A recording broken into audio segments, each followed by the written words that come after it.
A very good morning, students. Welcome to the second part of chapter number 9, The Story of Anansi. This is the second part.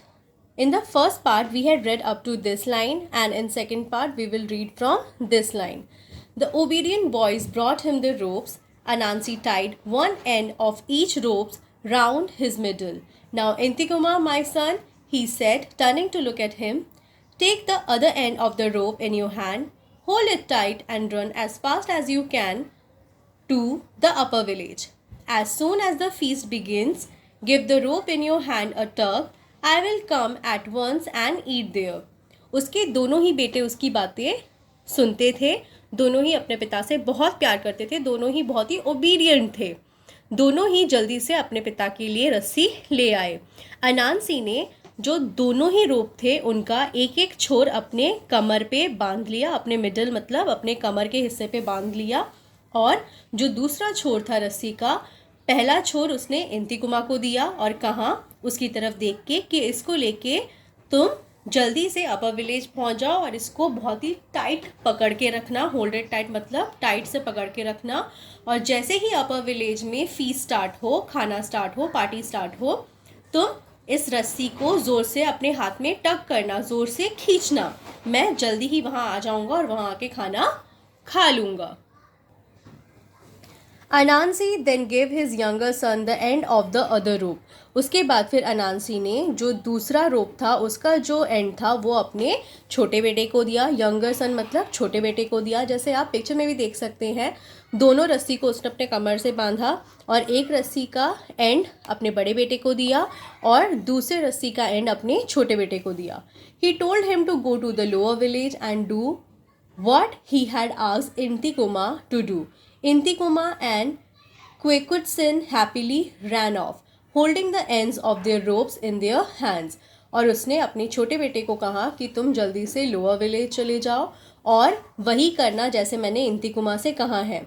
ये सुन के उसके दोनों बेटे अपने अपने जगह पे पहुंच गए। बड़ा बेटा अपर विलेज चला गया और छोटा बेटा रस्सी का आखिरी छोड़ लेके लोअर विलेज चला गया। Now, it so happened that the feast started at the same time in both the villages. मगर सबसे ट्विस्ट की बात ये थी कि दोनों ही विलेज में एक साथ फीस्ट स्टार्ट हुआ था। मतलब दोनों ही विलेज में खाने का जो कार्यक्रम था वो एक ही साथ स्टार्ट हो गया था। In the upper village, Intikuma tugged the rope in his hand. Kwekutsin tugged his end of the rope in the lower village. और दोनों ही बेटे जैसे ही खाना स्टार्ट हो गया रस्सी पकड़ के खींचने लगे लोअर विलेज और अपर विलेज से।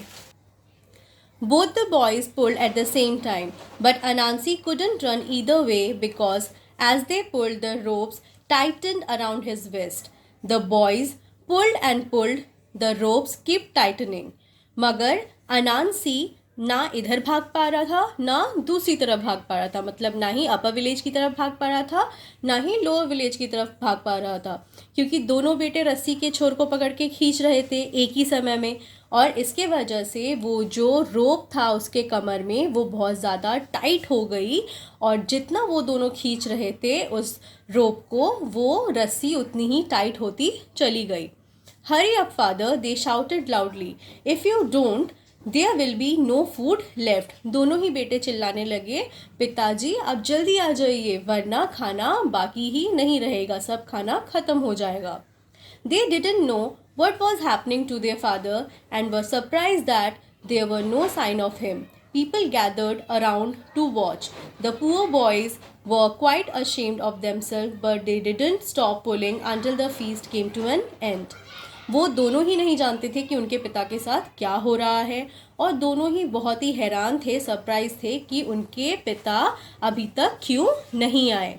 सभी लोग उनके आसपास जमा हो गए देखने के लिए कि ये दोनों रस्सी से क्या खींच रहे हैं, और दोनों को बहुत शर्म भी आ रही थी ऐसा करते हुए दोनों लड़कों को। मगर उन्होंने रस्सी को खींचना तब तक ख़त्म नहीं किया, तब तक बंद नहीं किया जब तक कि फीस्ट ख़त्म नहीं हो गया।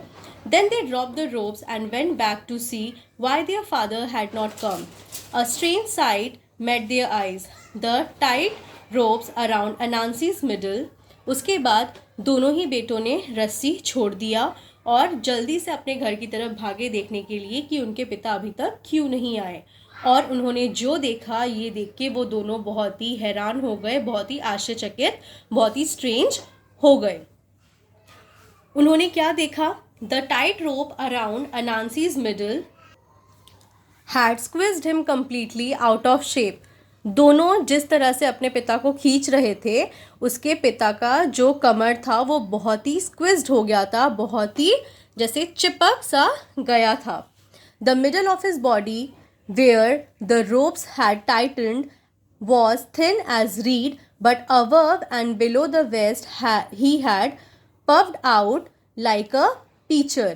जो उसके पिता का कमर था वो बहुत ही पतला हो गया था, रीड की तरह। रीड मतलब होता है a type of thin tall grass, जो लंबे लंबे घास नहीं होते हैं, वैसा हो गया था उसके पिता का जो कमर था, वेस्ट था। और उसके ऊपर अबव एंड बिलो, ऊपर और नीचे दोनों ही जैसे फूल गए थे, पफ्ड हो गए थे, पीचर प्लांट की तरह। जैसे पीचर प्लांट फूला सा नहीं होता, उस तरह से उसके पिता का ऊपर का शरीर और नीचे का शरीर भी बिल्कुल फूल गया था। The sad truth was greedy Anansi had turn into a spider. बहुत ही दुख की बात थी, बहुत ही दुख का सच था कि अनांसी बिल्कुल एक स्पाइडर की तरह लग रहा था, वो बिल्कुल ही स्पाइडर की तरह चेंज हो गया था। Thank you so much for watching.